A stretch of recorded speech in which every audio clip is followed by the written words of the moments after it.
स्वागत है आपका देवभूमि समाचार में। मैं हूं आपके साथ जूही सिंह। बुलेटिन की शुरुआत करेंगे। मुख्यमंत्री पुष्कर सिंह धामी ने नवी मुंबई में आयोजित मुंबई कॉथिंग सीजन 15 में कॉथिंग का शुभारंभ किया। इस अवसर पर कार्यक्रम को संबोधित करते हुए मुख्यमंत्री ने कहा कि मुंबई में देवभूमि स्पोर्ट्स फाउंडेशन जैसी संस्थाएं न केवल अपने दायित्व को पूरा कर रही है बल्कि उत्तराखंड की सांस्कृतिक विरासत को बचाने में भी अहम भूमिका निभा रही है। मुख्यमंत्री ने कहा कि कॉथिंग में भारी संख्या में आए दर्शकों और श्रोताओं को देखकर इस कार्यक्रम की सफलता का पता चलता है, जिसका श्रेय देवभूमि स्पोर्ट्स फाउंडेशन की पूरी टीम को जाता है।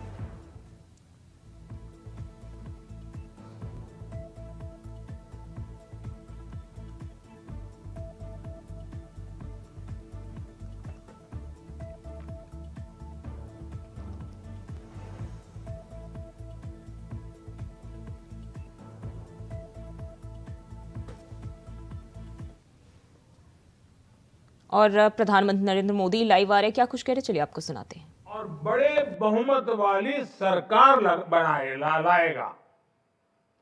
आपका एक वोट भारत में तेज रिफॉर्म्स को, उसकी गति को और तेज गति देगा।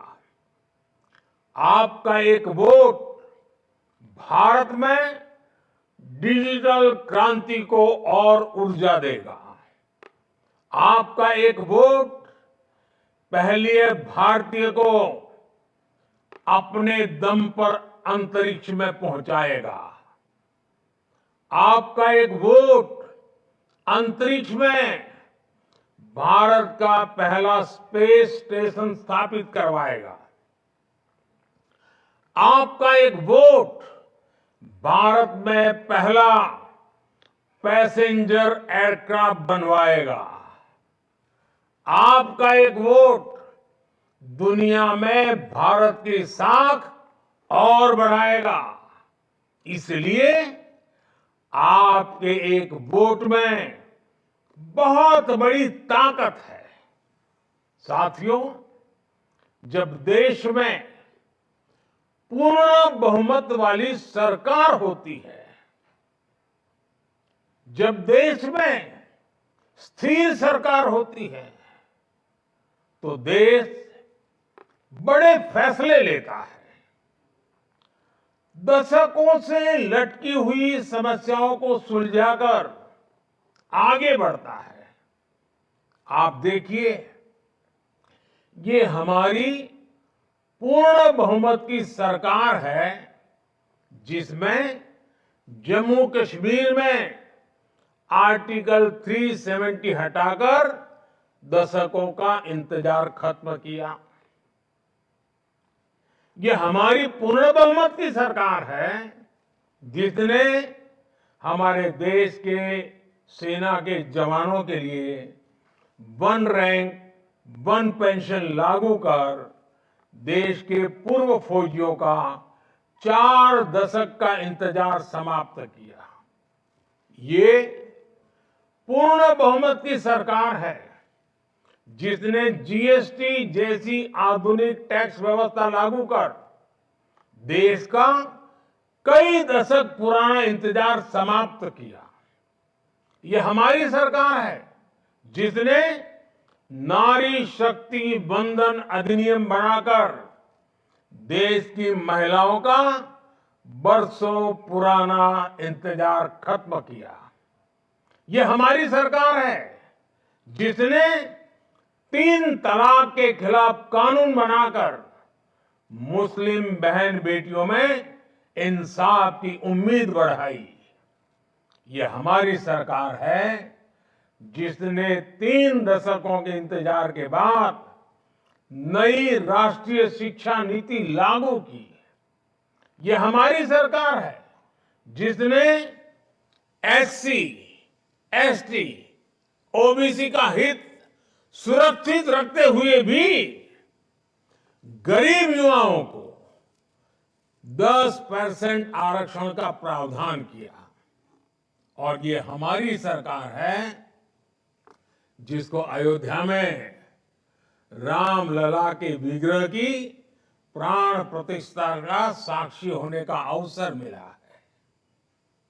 जब देश में पूर्ण बहुमत की सरकार होती है तो नीति में, निर्णयों में स्पष्टता होती है। इसका सीधा प्रभाव वैश्विक स्तर पर देश की साख पर भी पड़ता है। और साथियों, मैं बताता हूं, मैं जब दुनिया के बड़े बड़े दिग्गजों को मिलता हूं ना, बड़े बड़े नेताओं को मिलता हूं ना, दुनिया के कोई भी बड़े देश हो, जब मैं उनसे हाथ मिलाता हूं ना, तो अकेला मोदी हाथ नहीं मिलाता है। 140 करोड़ देशवासी मेरे साथ खड़े होते हैं और ये दुनिया को प्रभावित करता है।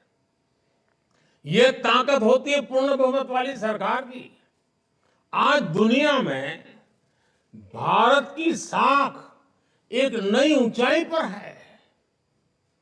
आज भारत के पासपोर्ट को बड़े गर्व के साथ दुनिया में देखा जाता है और ये युवाओं के लिए बहुत बड़ी अपॉर्चुनिटी है। इस वजह से बीते वर्षों में भारत में रिकॉर्ड एफडीआई आया है। भारत का विदेशी मुद्रा भंडार भी आज रिकॉर्ड स्तर पर है। कभी सोना गिरवी रखना पड़ता था, आज दूसरी स्थिति है। ये देश में रोजगार के भी नए मौके लगातार बना रहा है। साथियों, आपको याद होगा, लाल किले से मैंने कहा था कि यही समय है, सही समय है। 10-12 साल पहले भारत में जिस तरह की परिस्थितियां थी, उन्होंने देश के युवाओं का भविष्य अंधकारमय बना दिया था। उस समय आप में से बहुत सारे लोग, कोई 8 साल का होगा, कोई 10 साल का होगा, कोई 12 साल का होगा, हो सकता है उस समय की सारी स्थितियां आपको पता भी ना हो। आज स्थितियां बदली है। हम आज जिन पॉसिबिलिटीज की बात कर रहे हैं, 2014 से पहले की जनरेशन ने उनकी उम्मीद तक छोड़ दी थी। आप में से कई न्यूज़पेपर्स पढ़ते होंगे। आज हर दिन नई खबर आती है कि देश ने इस सेक्टर में ये बड़ी उपलब्धि हासिल की। लेकिन 2014 से पहले के अखबार खोलिए, आजकल वो सब इंटरनेट पर अवेलेबल है। तब आए दिन, वो जमाना था, तो आए दिन करप्शन और स्कैम की खबरें हेडलाइन में छपती थी। हजारों करोड़ रुपयों के घोटाले सामान्य बात थी। आज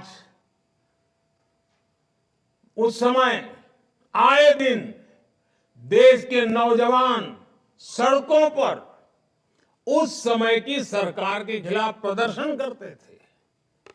मुझे संतोष है कि हम उस अंधकारमय स्थिति से देश को बाहर निकाल पाए हैं। आज करप्शन की नहीं, क्रेडिबिलिटी की बात होती है। आज स्कैम की नहीं, सक्सेस स्टोरीज की बात होती है। तब भारत फ्रेजाइल 5 में था। दुनिया सोचती थी कि भारत खुद भी डूबेगा और हमें भी ले डूबेगा। आज भारत 5वीं बड़ी अर्थव्यवस्था है और दुनिया सोचती है कि भारत के विकास से उसका भी विकास होगा। आने वाले कुछ ही वर्षों में भारत दुनिया की टॉप 3 इकोनॉमी में शामिल हो जाएगा। आने वाले कुछ ही वर्षों में भारत की इकोनॉमी $7 ट्रिलियन को पार कर जाएगी। अर्थव्यवस्था के इतने बड़े विस्तार का बहुत बड़ा लाभ भारत के युवाओं को ही होगा। उनके लिए नए नए सेक्टर्स में रोजगार के बहुत सारे नए मौके आएंगे। इसलिए ही मैं कहता हूं, यही समय है, सही समय है। साथियों, आज का भारत सबसे युवा है। इसी युवा प्रेरणा से आज का भारत बड़े लक्ष्य तय करता है और उन्हें प्राप्त भी करता है। सोलर एनर्जी से जुड़े कितने ही लक्ष्य, रिन्यूएबल एनर्जी से जुड़े लक्ष्य भारत ने तय समय से पहले हासिल करके दिखाए हैं। भारत आज दुनिया को दिखा रहा है कि प्रकृति की रक्षा करते हुए भी विकास कैसे किया जा सकता है। आपने देखा है, भारत की रेलवे ने साल 2030 तक जीरो कार्बन एमिशन का लक्ष्य रखा है। भारत ने साल 2070 तक नेट जीरो का भी लक्ष्य रखा है। आज भारत में इलेक्ट्रिक मोबिलिटी पर अभूतपूर्व जोर दिया जा रहा है। बहुत ही जल्द भारतीय रेलवे का 100% इलेक्ट्रिफिकेशन भी होने जा रहा है। इसी 22 जनवरी को सरकार ने सोलर से जुड़ी बड़ी योजना का भी ऐलान किया है। इस योजना के तहत देश के 1 करोड़ घरों में सोलर रूफटॉप लगाने का लक्ष्य रखा गया है।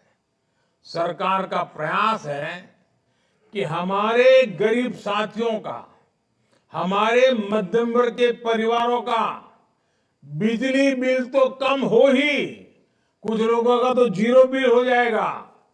वो सिर्फ बिल नहीं, अपने घर के छत पर जो बिजली पैदा करेंगे वो बिजली सरकार खरीदेगी और ये परिवार बिजली बेचकर भी पैसे कमा सकें।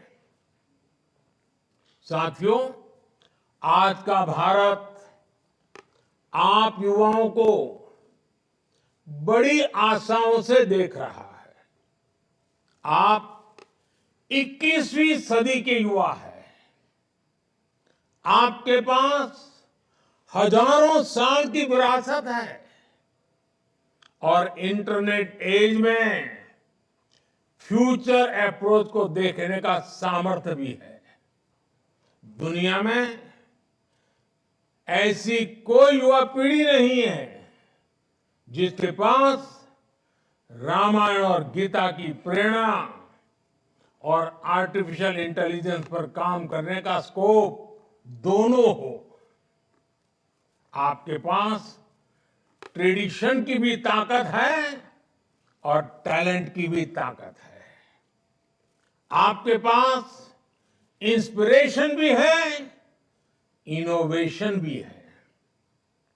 आपके पास संभावनाओं का आसमान है और साथियों, आपका सामर्थ्य और बढ़े, आपके हर सपने पूरे हो, इसके लिए हमारी सरकार दिन रात काम कर रही है। अभी आप प्रधानमंत्री नरेंद्र मोदी को सुन रहे थे, जो नए युवा वोटर्स को के साथ जो है संवाद कर रहे थे। और बात करेंगे खबरों की। देहरादून से खबर सामने आ रही है, जहां मुख्य सचिव डॉक्टर एस संधू ने सचिवालय में उत्तराखंड विद्युत नियामक आयोग में तकनीकी सदस्य का पद नियुक्त किया है। इस पद में मदन लाल प्रसाद को गोपनीयता की शपथ दिलाई गई। इस अवसर पर सचिव आर मीनाक्षी सुंदरम और आयोग के सचिव नीरज सती भी मौजूद रहे।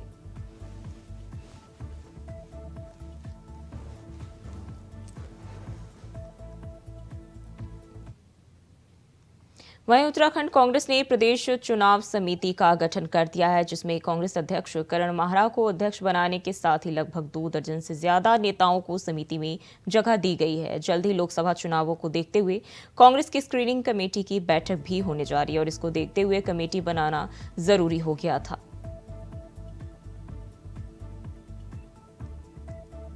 इलेक्शन कमेटी में जिम्मेदारी मिली है, उनको बहुत बधाई और शुभकामनाएं देना चाहती हूँ और बहुत जल्द इसकी बैठक प्रस्तावित है।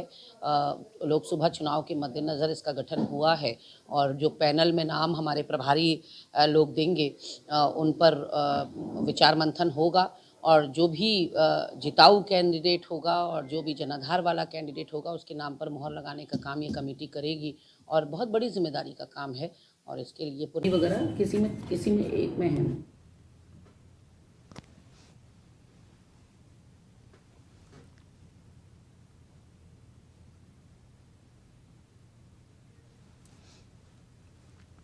और इसी खबर पर ज्यादा जानकारी के साथ तुषार गुप्ता लाइव जुड़ गए हैं। तुषार, उत्तराखंड कांग्रेस ने प्रदेश चुनाव समिति का गठन कर दिया है, क्या जानकारी है?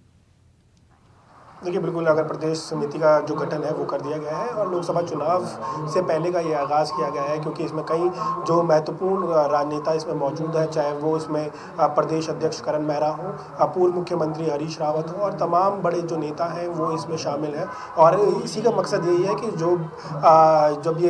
जब स्क्रीनिंग होगी, जब देखा जाएगा कि कौन कौन से जो प्रत्याशी हैं वो लोकसभा चुनाव उत्तराखंड में लड़ सकते हैं और इसी के तहत ये लिस्ट जारी की गई है। और मैं आपको बता दूं कि 26 यानी कि कल से जो बड़ी बैठकें उत्तराखंड में होने जा रही है कांग्रेस की, जिसमें पहली बैठक जो होगी इसमें ऑल इंडिया कांग्रेस कमेटी के जितने भी जो मैनिफेस्टो डिसाइड किया जाएगा कि किस तरह से जो मैनिफेस्टो है लोकसभा चुनाव 2024 में रहने वाला है उत्तराखंड के लिए। जैसे अगर मैं 27 जनवरी की बात करूँ तो उसमें जो महत्वपूर्ण रहने वाला है वो ये रहने वाला है कि 27 जनवरी को जो ऑल इंडिया कांग्रेस कमेटी की जो चयन कमेटी है वो यहाँ पर पहुँचेगी, जो मंथन करेंगे कि किस तरह से जो लोग होंगे या फिर प्रत्याशी होंगे वो किस तरह से लोकसभा चुनाव लड़ेंगे या उनके नाम पर भी चर्चा हो सकती है। और वहीं मैं बात करूं 28 तारीख की, तो 28 तारीख को जो राष्ट्रीय अध्यक्ष है मल्लिकार्जुन खड़गे जी वो यहाँ उत्तराखंड आ रहे हैं। उनकी बड़ी जनसभा है जिसमें ये माना जा रहा है कि हर ब्लॉक से 2 कार्यकर्ता आएंगे, तो इसके मतलब कि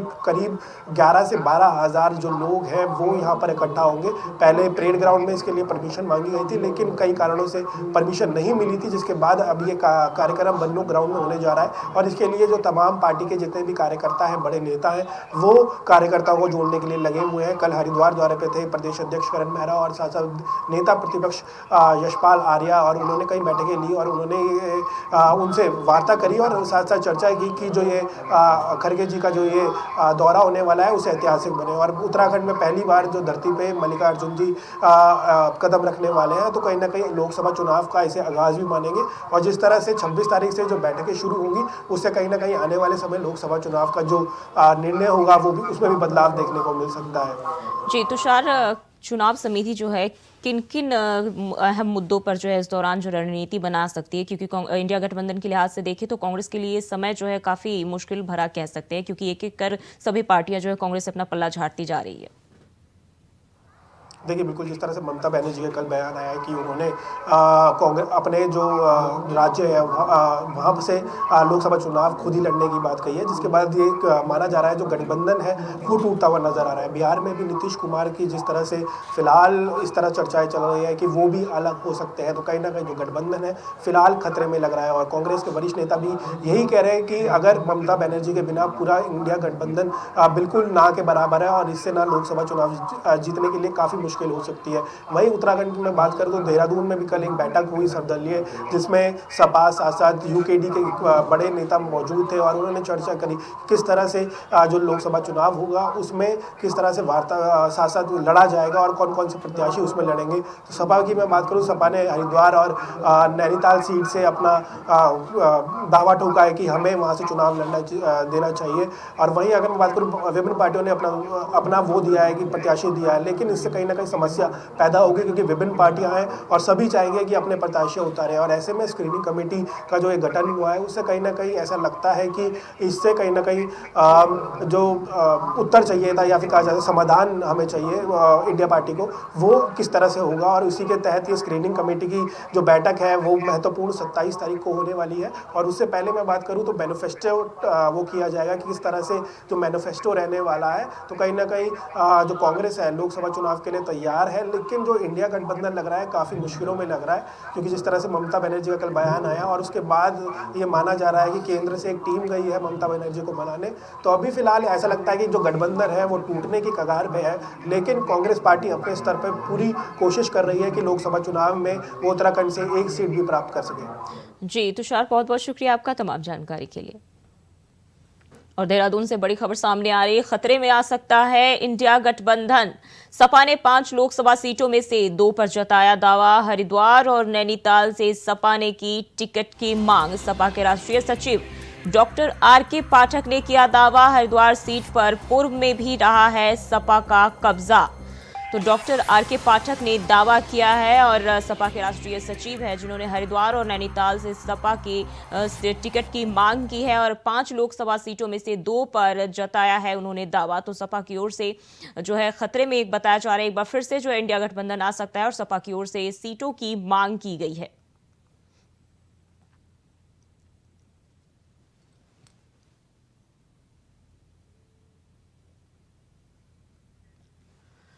और इसी खबर पर ज्यादा जानकारी के साथ अभय कैंतुरा लाइव जुड़ गए हैं। अब है इंडिया गठबंधन की नैया कैसे पार होगी, ये तो डगमग डोल रही है। बिल्कुल, ये कह सकते हैं कि उत्तराखंड में भी जो इंडिया गठबंधन है उसके डगमगाने के आसार यहाँ पर ज्यादा दिखते हुए नजर आ रहे हैं। पिछले दिनों ही ये कह सकते हैं कि कांग्रेस की तरफ से विपक्षी दलों की जो सर्वदलीय बैठक थी उसको बुलाने का काम यहाँ पर हुआ था, लेकिन जिस प्रकार से अब समाजवादी पार्टी के नेताओं ने उत्तराखंड की 5 लोकसभा सीटों में से 2 सीटों पर अपनी दावेदारी जताई है, तो सीधे तौर पर समझा जा सकता है कि उत्तराखंड में भी ये गठबंधन अब खतरे की जद में आता हुआ दिखाई दे रहा है। समाजवादी पार्टी के जो राष्ट्रीय सचिव है डॉक्टर आर.के. पाठक, उन्होंने साफ तौर पर कहा है कि हरिद्वार सीट पर पूर्व में भी समाजवादी पार्टी का दबदबा रहा है। 2004 में समाजवादी पार्टी के जो नेता रहे हैं राजीव तिवारी, वो यहाँ से सांसद रह चुके हैं। नैनीताल सीट पर भी समाजवादी पार्टी के कई वोटर्स वहां पर मौजूद हैं और भारी संख्या में उनकी संख्या यहाँ पर दी जा सकती है। तो ऐसे में 2 सीटों के लिए समाजवादी पार्टी उत्तराखंड में अपना दावा पेश कर रही है। उन्होंने कहा कि राष्ट्रीय नेतृत्व से इस विषय पर बातचीत हो चुकी है, जल्द ही राष्ट्रीय नेतृत्व गठबंधन में अपनी इस मांग को रखने का काम यहाँ पर करेगा। अगर ये सब चीजें पूरी नहीं हो पाती है तो फिर समाजवादी पार्टी को उत्तराखंड में जो दूसरे नए विकल्प हैं उन विकल्पों पर बातचीत करने के यहाँ पर संभावना ज्यादा नजर आती है।